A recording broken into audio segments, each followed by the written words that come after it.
Hey, what's up, guys? Nick White here. I do tech and coding stuff on Twitch and YouTube. If you check the description, you can find everything about me if you care at all, which you might not. So maybe don't if you don't want to. Okay. Also, I do the premium ones on Patreon, and I have a Discord if you want to, message me or whatever. Try to respond. This is called Find First and Last Position of an Element in a Sorted Array. Okay, find first position and last. Okay, great. A lot of likes. Given an array of integers nums sorted in ascending order, so we're given an integer array, sorted integer array, find the starting and ending position of a given target. Okay, so we get an integer target value as well. Your algorithm's run complexity must be log of n. Okay, so immediately seeing that, guys, what is log of n? Literally nothing is log of n, pretty much, except binary search. So we're binary searching. As soon as you see that, binary search. I mean, instant. Also, sorted array, binary search. Log of n, binary search. Target, binary search. Okay. I think I made my point. If the target's not found, return -1, -1. Okay. So there we go. Yeah, that's pretty straightforward. What they're saying, though, let's go through an example, is if we're given a target, we want to find the first occurrence and the last occurrence and put the indexes in an output array. So the first occurrence of 8 is 0, 1, 2, 3, index 3. So we put that in the array.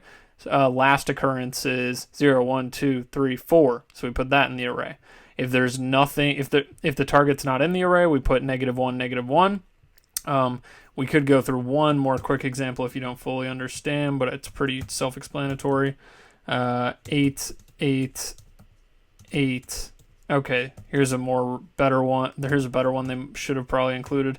If the target is equal to 8, then the first occurrence would be 0, 1, 2, 3 again, but the last occurrence would be 0, 1, 2, 3, 4, 5, 6, 7. Okay, 7. There you go. This is just a binary search variation problem. Since we already know it's binary search, there's a few different ones like this. This one's good. One involves zeros and ones where it's kind of similar to this, but this is a perfect question. This is definitely something you can get in an interview. So how do we find it? Well, basically, if you know anything, if you've done a bunch of binary search questions, you'll know that the answer lies within the loop usually. Usually it's just the way you have, if you know how to binary search, usually you have boundaries, a starting point and an ending point. While they are not met, then you keep looping and calculating midpoints, looking in the middle, keep splitting the search space in half, and keep moving and looking for what you're looking for. It works like that every time. The only difference is how you are adjusting your boundaries usually. So the way we're going to adjust our boundaries in this case is we're going to do a regular binary search, but once we find the target, say we land here, we're going to keep an index variable, and we're going to keep index to the leftmost. We're going to search for the leftmost one first, so the starting index, then we're going to search for the rightmost index first. We'll make different functions for these. And when we find an 8, in this example, we're going to keep moving to the left. We'll keep track that we have an index. We have an 8 at index 4 when we're looking for the leftmost one, but we're going to keep changing our boundary even if we found it. Instead of just returning like a regular binary search, we're going to keep going to the left and saying, hey, where's the leftmost one? If we don't find one, we'll just keep that index that we saw the last one at, but then we do find one in this case. So we found it and then we update the index. So let's just get it going. It's a pretty easy problem. I think that a lot of people try and get fancy with the code and make, I wrote this in like 8 lines or like 6 lines. It's like, no, let's make it readable and easy for us to understand. So we have a result array, size 2, because we're returning 2 indices, and we're going to modularize. Like I said, we're going to make some extra functions to do the binary searching. So the first one we'll call find starting index. This will be the starting index of our target, and we'll pass in nums and target. And this will just return the index of the starting target. It'll be a binary search, the modified binary search, like I said. This one will be find ending index with the nums and the target, and this will be index 1, right? Makes sense, right? And then we'll return our result. Boom, easy. Okay, so now we have to make these functions. So it's going to be a public int, like a regular binary search. One's going to be find starting index. It's going to take in the same thing, same parameters as up here. Could actually just copy it. And then we're going to set up find ending index as well. So find ending index. These are our two methods. This one finds the starting, this one finds the ending. If we don't find them, then we'll initialize our index to -1. So we're going to initialize the index to -1 in both cases, and we're returning the index. So we're going to hope that the index, they find the index. If not, it's -1. That's what they say to do in this. So if we don't find it, it'll return the indexes. These methods, this method will return -1. That'll be the first part of the array. This one will return -1. That'll be the second element of the array. So let's find it now. So let's initialize our boundaries. So we have start is 0, and this is just a regular binary search stuff. You have your main loop. While start is less than or equal end, we calculate the midpoint is equal to start plus end minus start divided by 2. This is for overflow reasons. You could just do end divided by 2, but you know what? There's a few ways you can make midpoint. This is the best way to do it. This is what will give you brownie points in an interview. Overflow.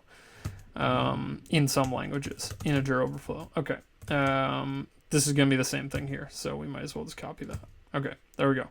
So we have our boundaries set up. Now we need to implement the logic of the loop. Okay, so if nums of midpoint, well, first of all, if nums of midpoint is equal to target, we're going to update our index variable to midpoint.